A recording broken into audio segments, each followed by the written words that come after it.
Dear students, so today we are going to discuss MCQs questions and the chapter name is Magnetic Effects of Electric Current. So let's take first question. Question is, if the key in the given arrangement is taken out, means the circuit is made open and magnetic field lines are drawn over the horizontal plane ABCD. The lines are means जब हमने की को press किया था तो यहाँ पे कुछ करंट फ्लो किया था, यहाँ से करंट फ्लो किया था, you can see this arrow, और यहाँ पे मैग्नेटिक फील्ड लाइंस प्रोड्यूस हुई क्योंकि current carrying wire behave as a magnet, तो मैग्नेट की तरह बिहेव करेगा। लेकिन जब हमने की को आउट कर दिया यहाँ से, मीन्स टेकन आउट मीन्स इसको ओपन कर दिया सर्किट को, तब हमने देखा कि यहाँ पे कंसेंट्रिक सर्कल्स बने।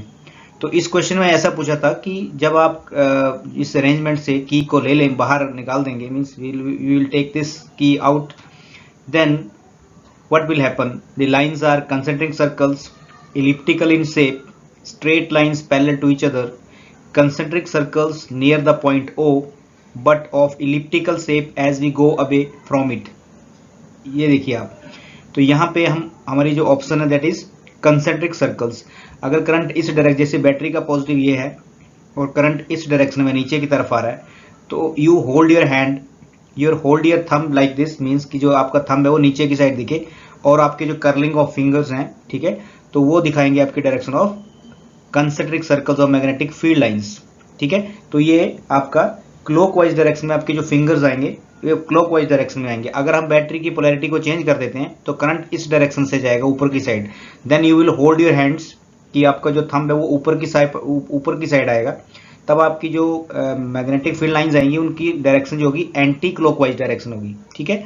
सो हम कंपास पास में ले जाके इसको ऑब्जर्व कर सकते हैं। जब हम इसमें मान लो आयरन चिप्स इसके ऊपर स्प्रिंकल कर देते हैं, then we can detect the we can say direction of magnetic field lines की क्लॉकवाइज है या एंटी क्लॉकवाइज है। तो इसका मतलब ये कंसेंट्रिक सर्कल्स बनेंगे यहाँ पे, अगर हम यहाँ पे आयरन के चिप्स ऊपर स्प्रिंकल कर देते हैं इस व्हाइट पेपर में, ठीक है, तो ये आपको इस तरह की कंसेंट्रिक सर्कल्स आपको मिलेंगे यहाँ पे, ठीक है। So let's move to the next question is, for a current in a given long straight solenoid, north pole and south pole, you can see north pole and south pole, ये solenoid नहीं है, लेकिन आप यहाँ पे this solid जो bar magnet है वो और solenoid वो दोनों एक जैसे होते हैं, ठीक है, क्योंकि उनका काम ही क्या है, मैग्नेटिक फील्ड लाइंस को दिखाना, ठीक है। यहाँ से भी मैग्नेटिक फील्ड लाइन नॉर्थ से साउथ में जा रही है और जो आप solenoid बनाएंगे वो भी एक मैग्नेट की तरह बिहेव करेगा। तो क्वेश्चन में लिखा है कि for a current in a long straight solenoid, north pole and south pole are created at the two ends. जैसे आप करंट कैरिंग वायर को, करंट मींस किसी वायर को करंट पास करेंगे तो मैग्नेट की तरह बिहेव करेगा। Among the following statements the correct incorrect statement पूछा हुआ है यहाँ पे, द इनकरेक्ट स्टेटमेंट इज, और एनसीईआरटी का एग्जाम्पलर प्रॉब्लम है, ठीक है। तो आपके पास ये चार ऑप्शन दी गई हैं यहाँ पे, 5 inside the solenoid are in the form of straight lines which indicate that the magnetic field is the same at all points inside the solenoid। तो ये ऑप्शन गलत है, ये ऑप्शन नहीं आएगी। उसके बाद the strong magnetic field produced inside the solenoid can be used to magnetize a piece of magnetic material like soft iron when placed inside the coil। ये भी इसकी ऑप्शन नहीं है, ठीक है। उसके बाद the pattern of the magnetic field associated with the solenoid is different from the pattern of the magnetic field around a bar magnet. तो ये राइट इसका आंसर, क्योंकि यहाँ पे इसने पूछा था कि इनकरेक्ट स्टेटमेंट कौन सी, तो ये इसकी इनकरेक्ट स्टेटमेंट मींस आपका जो टिक लगेगा दैट इज ऑप्शन सी। और डी वाला भी देख लेते हैं, the north pole and south pole exchange positions when the direction of current through the solenoid is reverse. तो ये सही है, लेकिन यहाँ पे पूछा था इनकरेक्ट कौन सा है, ठीक है। The pattern of magnetic field associated with the solenoid is different from that of magnetic field around a bar magnet, ऐसा नहीं है। बार मैग्नेट, ये बार मैग्नेट देखिए मैं यहाँ पे बार मैग्नेट रखा हुआ है, और जो सोलिनॉइड बनेगा मींस आप वायर को ऐसे रैप करेंगे सर्कल की फॉर्म में और उसको बैटरी से कनेक्ट कर देंगे, और जब करंट पास करेगा then that solenoid will behave as a bar magnet. और जो मैग्नेटिक फील्ड लाइंस आएंगी, तो जैसे नॉर्थ से साउथ में लाइन जा रही हैं, यू कैन सी इस कंपास के हेल्प से आप देख सकते हैं कि डायरेक्शन मैग्नेटिक फील्ड लाइंस की इस तरीके से है। ये कैसे देखेंगे, अगर आप यहाँ पे आयरन चिप्स को स्प्रिंकल कर देंगे इस तरफ चारों तरफ और कंपास को लेके आएंगे, तो कंपास अपनी डायरेक्शन ऐसे दिखाएगा, इस डायरेक्शन में चलेगा कंपास, ठीक है। तो ये बताता है कि ये जो एक तो लाइन इंटरसेक्ट नहीं करनी है, और जो मैग्नेटिक फील्ड लाइंस हैं that are moving from north pole to south pole, ठीक है, और अंदर जो होती हैं वो south pole to north pole. तो हमारा जो incorrect statement that is answer C, कि इसने बोला कि ये they will behave differently, magnet bar magnet और ये जो आपके पास सोलिनॉइड है, तो ऐसा नहीं है, this is incorrect statement. So students let's move to the number third is an electric motor is a device which transforms. Electric motor को आप ऐसे माइंड में रख सकते हैं, ये देखिए ई, इसका पहला लेटर है ई और इसका है एम, तो electric energy into mechanical energy इसमें याद रखेंगे आप। और जनरेटर में इसका अपोजिट है जो आपके सिलेबस में नहीं है, लेकिन अगर आपको याद रखना है तो इलेक्ट्रिक मोटर में क्या है कि इलेक्ट्रिक एनर्जी को मैकेनिकल एनर्जी में कन्वर्ट करता है, ठीक है। तो N electric motor is a device which transforms, तो इसमें से देयर आर 4 ऑप्शंस, तो उसमें जो राइट आंसर है आपका that is B, electric energy into mechanical energy. Electric energy से मैकेनिकल एनर्जी में कन्वर्ट होगा, जो आपके पास इलेक्ट्रिक मोटर है वो कन्वर्ट करेगा एनर्जी को, इसमें से electric energy into mechanical energy. So question is a fuse should always be placed in, हमेशा जो फ्यूज वायर है वो हमेशा लाइव वायर के साथ लगती है, आपको पहले भी क्वेश्चन डिस्कस किए हुए हमने। Fuse should always be placed live wire of the main circuit, उसके बाद neutral wire of the main circuit, नहीं, earth wire of the main circuit, ये भी आपके रॉन्ग है, both live and neutral wire of the main circuit, this is also wrong, क्योंकि आपका जो फ्यूज है, क्योंकि करंट फ्लो करेगा तो करंट मैक्सिमम होगा, तो वो जो आपकी फ्यूज वायर है वो मेल्ट करेगी, तो मेल्ट कब करेगी, जब वो लाइव वायर के साथ कनेक्ट होगी, ठीक है, हीट अप हो जाएगी तो एकदम से वो मेल्ट कर जाएगी, ठीक है। तो इसलिए आपका जो आंसर आएगा live wire of the main circuit, so answer is A. The north pole of earth magnet is in the north pole of the earth magnet is in the, अब स्टूडेंट देखिए आप ये डायग्राम देखना, आपने पहले भी diagram देखी होगी, यहाँ तो मैंने डायग्राम नहीं बनाई है। तो जहाँ पे अर्थ का जो नॉर्थ पोल होगा वहाँ पे ज्योग्राफिक साउथ पोल होगा, और जहाँ पे अर्थ का साउथ पोल होगा वहाँ पे ज्योग्राफिक आपका नॉर्थ पोल होगा। तो यहाँ पे लिखा है the north pole of the earth magnet is in the geographical south, geographical east, geographical west and geographical north. तो इसका आंसर आएगा ज्योग्राफिकल साउथ। जहां पे अर्थ का जो नॉर्थ पोल होगा, north pole of earth magnet, वहां पे ज्योग्राफिक साउथ पोल होगा। मीन जो आपके पास अर्थ है, यहाँ पे देखिए जो डायग्राम बनाए यहाँ पे अर्थ, तो उसके बाहर अगर मान लो अर्थ का ये नॉर्थ पोल है तो वहां पे साउथ पोल होगा बाहर, ज्योग्राफिक मतलब geographical south pole, geographical south pole. तो यहाँ पे आंसर आएगा आपके पास A. So let question is which of the following statement is not correct about the magnetic field, कौन सी जो स्टेटमेंट है वो करेक्ट नहीं है, इज नॉट करेक्ट। तो देख सकते हैं यहाँ पे मैग्नेटिक फील्ड के बारे में, magnetic field lines form a continuous close curve, बिल्कुल सही, हमने अभी जस्ट पीछे पढ़ा भी। Magnetic field lines do not intersect each other, ये भी पढ़ा हमने कि इंटरसेक्ट नहीं करती हैं, no two lines intersect each other. अगर ऐसा करती हैं वो तो then there will be two directions, tangent draw करेंगे वहां पे दो डायरेक्शन होगी, विच इज नॉट पॉसिबल, मतलब एक टाइम पे दो डायरेक्शन पॉसिबल नहीं है, इसलिए ये भी सही है आपके पास। Do not intersect, continuous close curve होता है। देखिए कुछ बच्चों को यहाँ पे कंफ्यूजन हो सकता है कि means magnetic field lines form ए कंटिन्यूअस क्लोज कर्व, मतलब नॉर्थ से लाइन चलेंगी साउथ में और साउथ से चलेंगी नॉर्थ में, तो ये कर्व बनेगा, पूरा क्लोज कर्व बनेगा, ठीक है, क्लोज सर्किट बनेगा।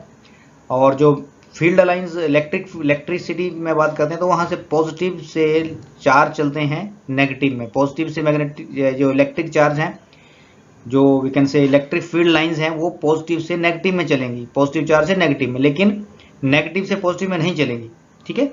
और यहाँ पे अपोजिट है इसका कि मैग्नेट के नॉर्थ से लाइन चलेंगी साउथ में बाहर, और अंदर क्या होगा साउथ से नॉर्थ में। तो ये दोनों स्टेटमेंट सही हैं आपकी। और तीसरा है इसका C option, that is direction of tangent at any point on the magnetic field lines gives, ठीक है, the direction of magnetic field at that point, this is also right, क्योंकि मैग्नेटिक फील्ड लाइन की direction को बताता है जो tangent draw करेंगे हम, ठीक है। और फोर्थ ऑप्शन है, डी ऑप्शन है, outside the magnetic field lines go from south to north pole of the magnet, this is wrong, क्योंकि लाइंस कैसे चलती हैं, outside the magnetic field lines emerges from north pole and moves towards south pole, ठीक है, moves towards south pole. So this is the answer is D, means this is incorrect. Next है question number 7, the pattern of the magnetic field produced by the straight line या straight current carrying conductor wire is, कैसी pattern बनते हैं। तो अभी हमने पहले भी देखा ये कि जैसे कोई स्ट्रेट वायर होगी, उसमें करंट फ्लो करेगा तो कंसेंट्रिक सर्कल्स बनेंगे। मान लो कि करंट ऊपर से नीचे की तरफ आ रहा है, तो आप क्या करेंगे, you will hold your thumb like this, कि आपका जो थंब है नीचे की साइड आए, और curling of the finger shows the direction of magnetic field lines. तो यहाँ पे यही आंसर आएगा आपके पास कि circular around the wire, means कोई करंट कैरिंग वायर, चाहे करंट नीचे से ऊपर की तरफ चले या ऊपर से नीचे की तरफ, तो वो कंसेंट्रिक सर्कल्स बने मैग्नेटिक फील्ड लाइंस के, मींस की current carrying wire behave as a magnet, और वो मैग्नेटिक फील्ड लाइंस प्रोड्यूस करेंगी, ठीक है, सर्कल की फॉर्म में। मतलब इसके एक वायर के बिल्कुल चारों तरफ मैग्नेटिक फील्ड लाइन जाएगी और सर्कल बनाएंगी वहां पे। तो आप बोलेंगे कि the answer is circular around the wire. Number 8, a magnet is moved towards a coil quickly, slowly. Very important question, very important question, बहुत ही important question है ये। The induced potential difference, देखिए मैग्नेट को जब हम किसी कॉइल के पास लेके जाते हैं एकदम से और धीरे धीरे, तो जो इंड्यूस पोटेंशियल डिफरेंस, मतलब क्या हुआ कि जैसे आप मैग्नेट को किसी वी कैन से किसी जब किसी मैग्नेट को हम आगे लेके गए जल्दी से और धीरे धीरे लेके गए, तो जो पोटेंशियल डिफरेंस क्रिएट होगा वो क्या होगा कि ज़्यादा होगा, ठीक है, फर्स्ट केस में, दूसरे में कम होगा, या दोनों में ज़्यादा होगा, ऐसे करके ऑप्शन दी हुई हैं, या दोनों में सेम होगा, या कैनॉट से।